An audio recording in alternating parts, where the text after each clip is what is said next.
This is going to be a slightly odd video because my phone holder, those cute little things that you've been able to buy for the last 15 years that go on top of tripods or whatever, broke.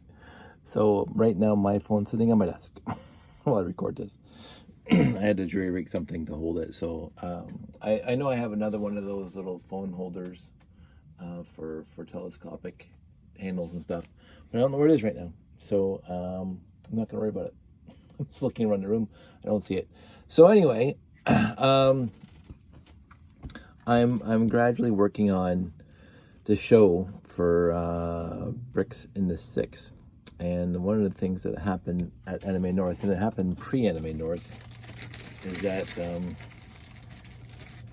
these pickup tabs, after years of use, decided to both break off. And it is what it is. But I thought this would be a good time because this is the motor that comes apart.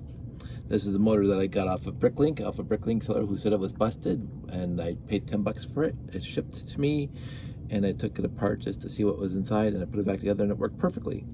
So while we are here, before I start soldering, I thought I would take it apart for you guys.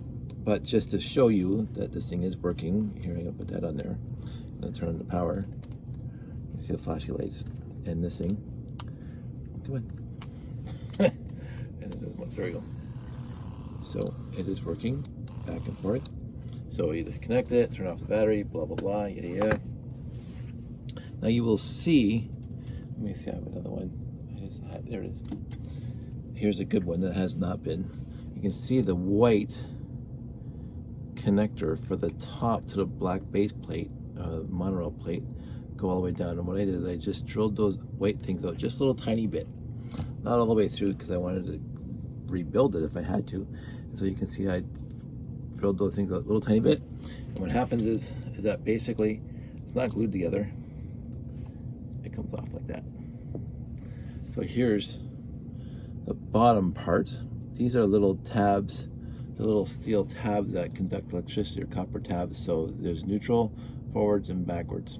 And so that goes back and forth, and you can take that out. Got that little circle to get around that little gear, which is probably press fit into that gear on the bottom. So this thing is geared down. And again, these are the guiding tabs to put the top and bottom together. This is the top. And you can see, forget my little wires there, you can see there's a little gear right in the middle. Let me just see if I can get that. There's a gear right in the middle, and there's a circuit board right around the gear that you can see. That's where the tabs go back and forth. And so if we were to put the tabs over here, like that, and you can see the tabs go back and forth. That's it. So they just slide across the circuit board on the top there, and the pickups. So the power input here for any regular monorail, the power pickups here are soldered directly to the circuit board. And all I did is I soldered two wires to that solder connection that connects this 9-volt electric plate basically to the circuit board. And that's what I did. I soldered two wires on there. And I remember trying to, and I had them very, very long at the time, and I'm gonna have to probably unsolder and put new ones on, trying to get them through these little tiny holes that I drilled. You can see there and there is where I drilled the holes. And so trying to get those two wires without making them long through those two holes was very, very difficult. I remember that. So I'm going to go through that again. These bigger holes, obviously, you see there's 1, 2, 3, 4. That's where these white things come down. These white connectors come down. And as you can see, I drilled out a little tiny bit, just enough to be able to pull it off so you can put it back together.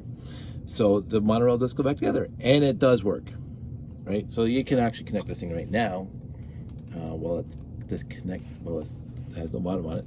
Now you put the battery box on, nothing's going to happen. So the battery box on. This thing's not going to happen because it needs these little grommets, but you can hear it.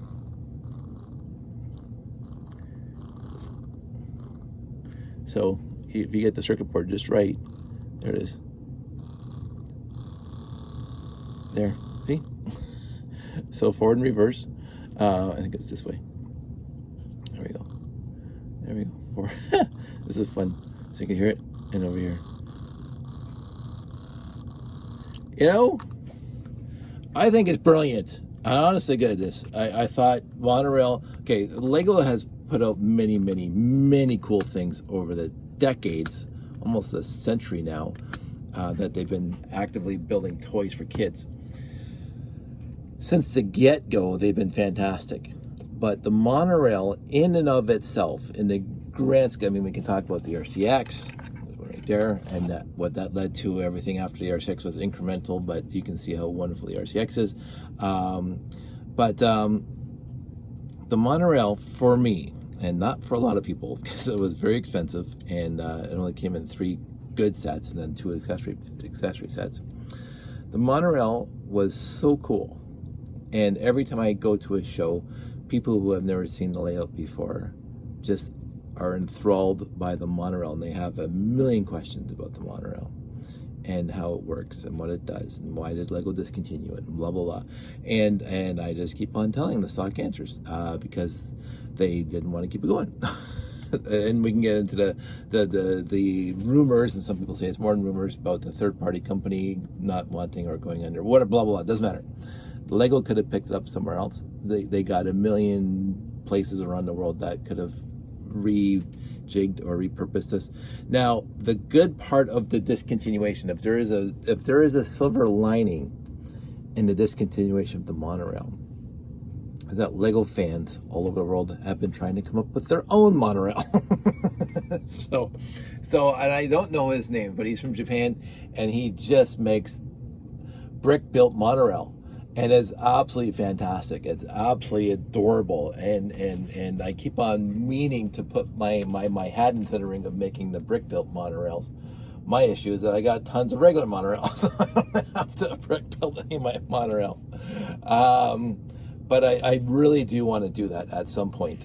But what I'm going to do now is I'm going to figure out if I can reuse these wires, or have to solder new wires onto here, if they will extend enough for me to solder the base, the copper plates back on. I highly doubt it, but that's what I'm going to be trying to do. And then I'm going to put this thing back together. And again, in the end, if it doesn't work, it's got a battery. It's got a battery, and the battery will do just fine at the show. But I want to RCX it. I want to get the light sensor going so it starts and stops at stations, blah blah blah.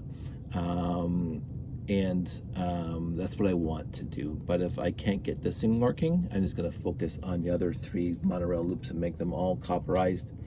And because those, I have tons of Monorail bogies with pickups on them. But I might do a video about that later. But I think most people have never ever seen the internals of a Monorail, a Lego Monorail motor. And again, I did not destroy a good Monorail motor. This thing, quote unquote, was dead. I even tested it when I first got it. It was dead. And all I wanted was this piece. So, I was going to daisy chain my Monorail cars together. But in the end, when I put it back together, it worked again. So, so this thing goes right on top. I won't put it all back together, but this thing goes right on top. You can see the little tiny hole for the top of this guy. So it has to go, it only goes one way. And then this go on, let's just do it right. I think my wires are getting in the way. Put those over there. That's the other thing, you have to make sure the wires do not get in the way. There you go. So now it's back together. See? Who can have a problem with that? And then, don't see that every day. Here I am entertaining the masses with broken Monorail motors. And not so broken Monorail motors, fixed Monorail motors. But there you go. I'm going to, as I say, there ain't much to it. But what there is to it is, for me, genius. It really is. It's utterly fantastic. And it's also a ton of fun to build with. And you see a lot of people that have Monorail, and they make their own trains and stuff, their own layouts. And they do it from a variety of different themes. and I'm here for it. So that's it. That's all. I do have enough monorails in my collection to keep me going, possibly to the end of me not doing shows anymore, which I'll probably be 102. So I probably, when I'm 102, the layout won't be as big as it is today, but I do plan on keeping on doing monorail layouts until I'm sick of it, and I've been doing it for a long time and I haven't been sick of it yet. So anywho, that's it. That's all. I hope everybody's doing well, and I will talk to you soon.